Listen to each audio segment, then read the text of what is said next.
हम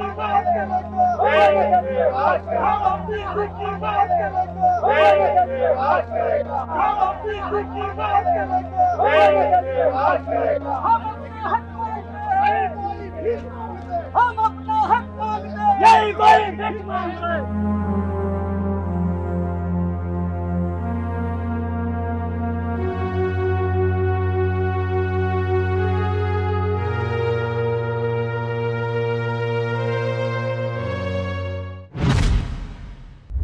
स्वागत करता हूं मैं ओम रक्षाधर आप सभी का आवाज़ इंडिया की उसी शो में जिसका नाम है आवाज़ आपकी। ये मेरे पीछे आप जो मोर्चा देख रहे हैं ये सीधा कलेक्टर ऑफिस जा रहा है।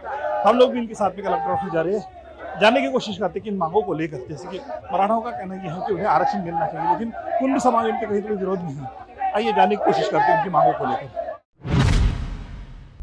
मराठा समाज को आरक्षण मिलने में हमारी कोई दो राय नहीं है। हाँ, राज्य शासन ने मराठा समाज को भी आरक्षण देना चाहिए, लेकिन मराठा समाज को आरक्षण देते वक्त उन्होंने ओबीसी समाज का आरक्षण कम करते मराठा समाज को नहीं देना चाहिए। सर लेकिन जिस तरीके से मांग चल रही है उस मांग को लेकर आप क्या कहेंगे?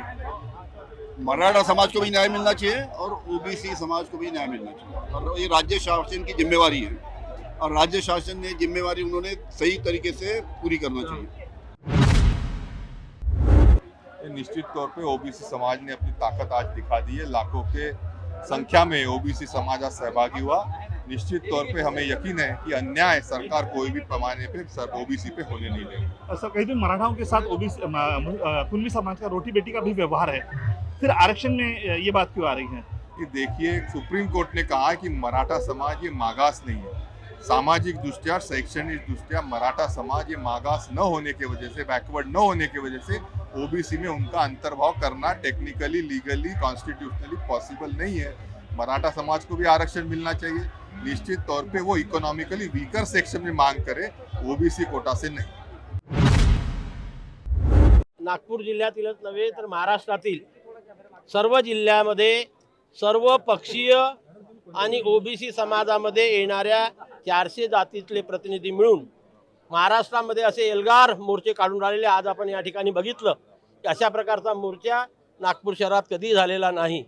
आणि म्हणून पुन्हा आपल्या माध्यमातून सरकारला विनंती करतो की आम्ही कुठल्याही परिस्थितीत सरसकट मराठ्यांना कुणब्यांचे प्रमाणपत्र देणार नाही असे लेखी आश्वासन आम्हाला द्या, आणि आमच्या उरलेल्या ज्या 14 मागण्या आहे त्या सुद्धा लवकर पूर्ण करा, म्हणजे नंतर आम्ही आमच्या आंदोलनाची दिशा ठरवू। मराठा बांधव जो मांगे कर रही है उन मांगों को लेकर आप लोगों ने नहीं, ओबीसी के हक की लड़ाई के लिए समाज रास्ते पर उतर आया है, और ये संवैधानिक लड़ाई है उनकी। संवैधानिक लड़ाई में आरक्षण कम नहीं होना चाहिए ओबीसी का, और ओबीसी के हिस्से का किसी दूसरों को नहीं देना चाहिए। ओबीसी की 4-5 मांगे कि जो कास्ट वाइज सेंसस होना चाहिए वो भी बहुत ज़रूरी है, ताकि ओबीसी की संख्या समझ सके और उतना प्रतिशत आरक्षण समाज को मिले। इसी के साथ में हॉस्टल की डिमांड है, स्वाधार योजना की डिमांड है, घरकुल की योजना की डिमांड है, और 50% के ऊपर आरक्षण की मर्यादा बढ़ाकर हमारे समाज को न्याय दिलाने की मांग है। ये सब मांगों को लेकर इसके साथ महत्व का मुद्दा है कि हमारे हिस्से में से किसी को नहीं देना चाहिए, और जिसको भी देना है तो उनके अधिकार को कायदे में बिठाकर या अमेंडमेंट करके पार्लियामेंट में उनको मराठा समाज को देना चाहिए।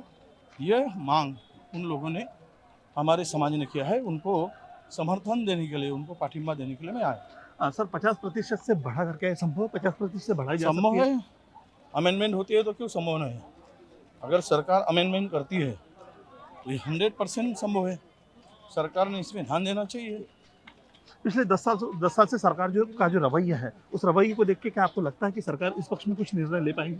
नहीं लेगी तो सरकार को मुआवजा भुगतना पड़ेगा, निर्णय लेना चाहिए, चाहे सरकार कोई भी, किसी की भी हो। पहले शांति से निकले थे, अब लोग गुस्से में रास्ते पर हैं, तो इसका अर्थ यही है कि सरकार का ध्यान इस तरफ आना चाहिए, और सरकार ने, शासन ने इसके ऊपर रास्ता निकालना चाहिए।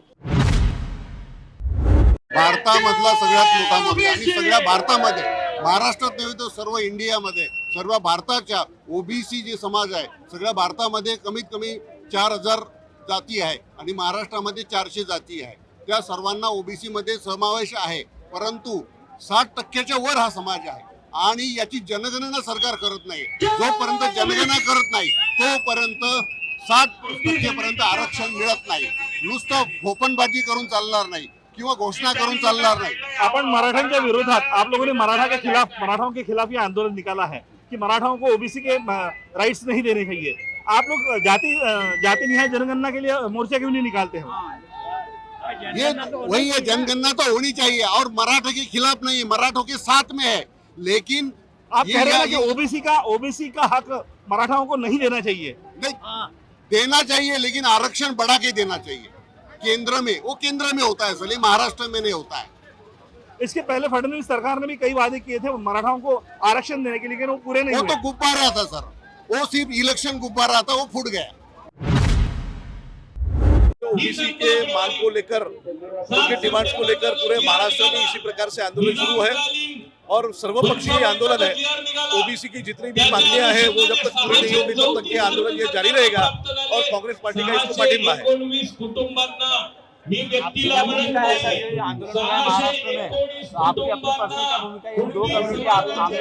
मैंने बताया आपको, कांग्रेस पक्ष की भूमिका ये है कि ओबीसी के आंदोलन को हमारा पूरा पाठिंबा है. ओबीसी का आरक्षण जो अपने देश में है, अपने राज्य में है, उसको बढ़ा के देना चाहिए, ये हमारी पहली मांगनी है. दूसरा हमारा ये बोलना है कि 50% जो अपने स्टेट में रिजर्वेशन है उसको भी बढ़ाना पड़ेगा. किसी अन्य समाज को आरक्षण नहीं मिलना चाहिए, ये हमारी भूमिका नहीं है, लेकिन ओबीसी का आरक्षण उसको हाथ लगाकर अन्य समाज को आरक्षण नहीं मिलना चाहिए. दोनों तरफ से हम देख रहे हैं सर, अलग अलग स्टेटमेंट कर रहे हैं, जिससे महाराष्ट्र का वातावरण बिगड़ रहा है. उस पर क्या बोलेंगे? महाराष्ट्र का वातावरण नहीं बिगड़ रहा है, इसके ऊपर एक ही है कि शासन ने भूमिका लेना चाहिए और जात न्याय जनगणना ये करनी चाहिए.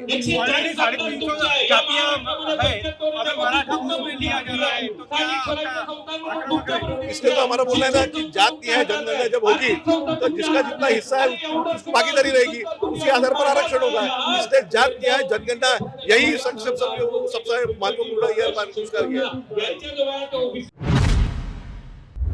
हम देख रहे हैं कि जो डिस्ट्रिक्ट बार एसोसिएशन के जो प्रेसिडेंट है रोशन बागड़े सर, वो इस आंदोलन को किस भूमिका में देखते हैं, हम उनसे बात करते हैं.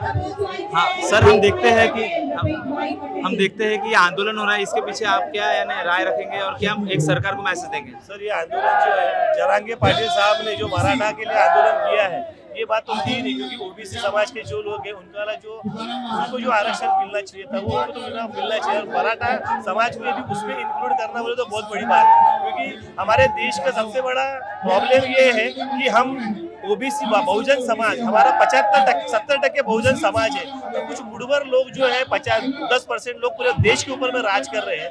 मेरे हिसाब से, संविधान के हिसाब से तो ऐसा होना चाहिए कि 75% जो लोग काम कर रहे हैं, 75% उसके ऊपर में देश चल रहा है, उसमें से ज्यादा लोग जी क्या इनमें काम करना चाहिए, उनके अंडर में सरकार होना चाहिए. सर, एक कानूनी सलाहकार होने के नाते आप क्या देखते हैं, इसकी पेचीदगी क्या देखते हैं? मराठा समाज का तो जो मराठा समाज के लिए जो उन्होंने जो दिया है, तो मराठा समाज के लिए पर्टिकुलर वो अलग से होना चाहिए, लेकिन इसके लिए ओबीसी के आरक्षण को कोई भी हाथ नहीं लगना चाहिए. आपकी क्या भूमिका है? ये जो हो रहा है महाराष्ट्र में, दो समाज आमने सामने आ रहे हैं, इस पे आप क्या राय देंगे? दो समाज आमने सामने आ नहीं रहे हैं, वो लाए जा रहे हैं. ये सब राजकारण है और इलेक्शन स्टंट है, पॉलिटिकल स्टंट है. कौन सी शक्तियाँ लगती है आपको ये आमने सामने लाने के पीछे? कौन सी शक्तियाँ लगती है? अभी सभी शक्तियाँ हैं, जिनको रिजर्वेशन के खिलाफ जो भी शक्तियाँ है वो सब इसके पीछे है. जिनको ओबीसी को आरक्षण से दूर रखना है वो सब इसके पीछे है. हमारा यही कहना है कि बिहार की धरती पर हमारी भी जनगणना हो और हमको भी आरक्षण मिले. हम मराठा समाज के आरक्षण के विरोध में नहीं है, लेकिन मराठा समाज को अलग से आरक्षण दिया जाए, ना कि ओबीसी में का आरक्षण उनको दिया जाए. ये सभी संगठन के माध्यम से आज हम ओबीसी आंदोलन को समर्थन देने के लिए पूरे देश भर से प्रतिनिधि यहाँ पर आए हुए हैं. सैकड़ों की संख्या में हमारे समाज के प्रतिनिधि आए हुए हैं.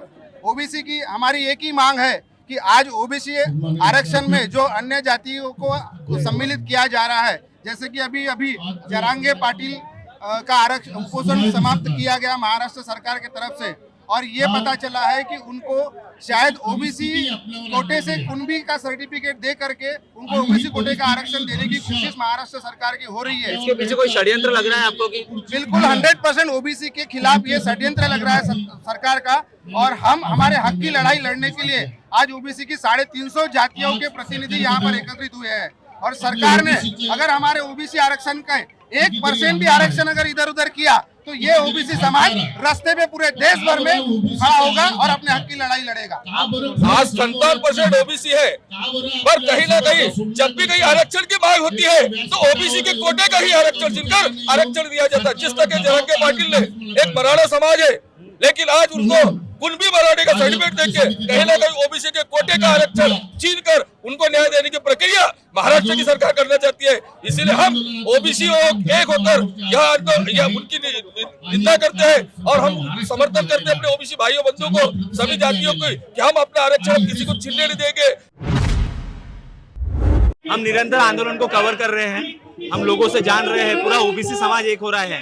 हम देख रहे हैं लोग आक्रोशित हैं, लोग अपनी मांगे रख रहे हैं। आपको क्या लगता है कि जो रिजर्वेशन के खिलाफ में शक्तियां रही है देश की, वो शक्तियां इसका विरोध, इसका वापर कर सकती है? केंद्र और राज्य सरकार की पूरी पॉलिसी है रिजर्वेशन के, यानी विशेषतः जो संवैधानिक रिजर्वेशन है पिछड़े लोगों को, उनके खिलाफ है।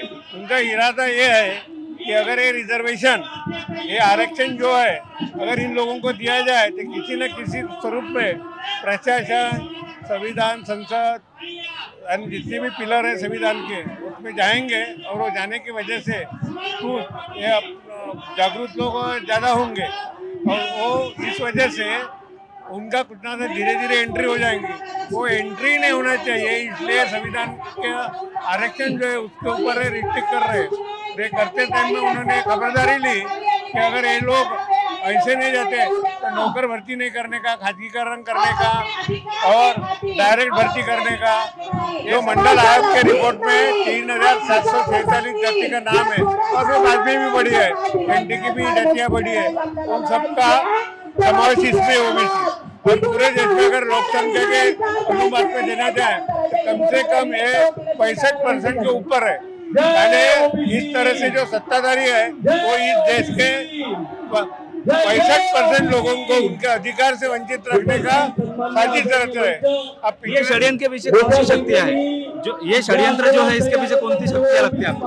इस षड्यंत्र में कुछ नहीं, ब्राह्मणवाद की शक्ति है, संघ का उनका संगठन है जिसमें अपने लोग गए लेकिन उनको समझता नहीं, उनको ना राजकारण समझता है, ना धर्मकारण समझता है, ना वंशवाद समझता है और मनुस्मृति समझते हैं। इस वजह से वो बहते जाते हैं। लेकिन उनका है जो वैदिक काल में जो सत्ता थी, बुद्ध पूर्व काल में मनुस्मृति की सत्ता लाने का उनका आरएसएस का अन्य भेटो है और इस वजह से वो ये सब षड्यंत्र रच रहे हैं और लोगों को अन्य अत्याचार कर रहे हैं। मणिपुर हरियाणा में हो ही गए, सामने इन लोगों को करते हैं।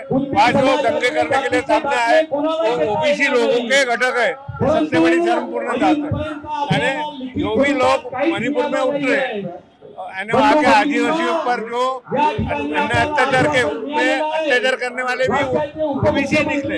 हरियाणा में हुई है मोनू और जो दूसरा था, ये सब उनको बहकाया करते हैं, उनका ध्यान नहीं है। सबसे बड़ी ओबीसी को डेवलपमेंट होने के लिए शिक्षा की जरूरत है और अभ्यास की जरूरत है। अम्बेडकर को, फुले को समझने की जरूरत है। अगर ये वो करेंगे नहीं तो उनका अस्तित्व नहीं के बराबर है। कितने भी मोर्चे निकालो, कितने भी आंदोलन करो, उसका कोई फायदा नहीं। भीड़ जमा करने से राजनीतिक और संवैधानिक सवाल सॉल्व नहीं होते।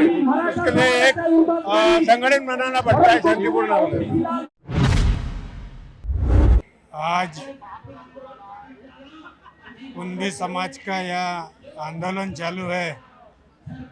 मराठा समाज ने जो कुणबी समाज के ऊपर, कुणबी समाज का जो दाखला देने की बात कही, वो हम उस विरोध में कुणबी लोगों ने और संपूर्ण ओबीसी समाज ने जो यह भव्य मोर्चा लाखों की संख्या में आज आयोजित हमने नागपुर में आयोजित किया है और इसमें ओबीसी समाज का, बाड़ा बकर जाति का भरपूर सहयोग मिला है और ऐसा आंदोलन में हम सहभाग लेते रहेंगे।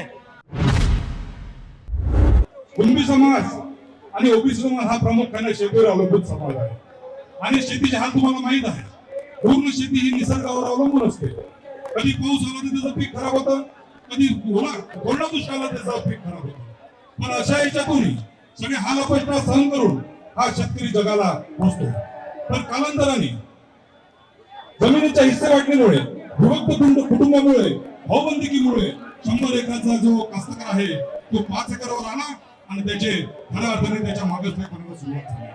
ही जी शेतकऱ्याची होता आहे त्यावेळेसचे शेतीचे नाळ असलेले आमचे नेते डॉक्टर पंजाबराव देशमुखांनी कर्मवीर भाऊ पाटील यांनी त्यावेळेस ओळखली आणि ह्या सगळ्या शेतकरी समाजाला त्यांनी विनंती केली की तुम्ही शासकीय याच्यामध्ये कुणबी म्हणून समजा नोंद केली तर तुम्हाला ह्या पुढे ओबीसीचं आरक्षण मिळू शकेल. बऱ्याच जणांनी ती, खास करून विदर्भातल्या लोकांनी ती नोंदणी केली, पण काही जे आमचे मराठे होते, जे मालगुजार होते, जमीनदार होते, त्यांना मागासलेलापणा त्यावेळेस त्यांना मान्य नव्हता.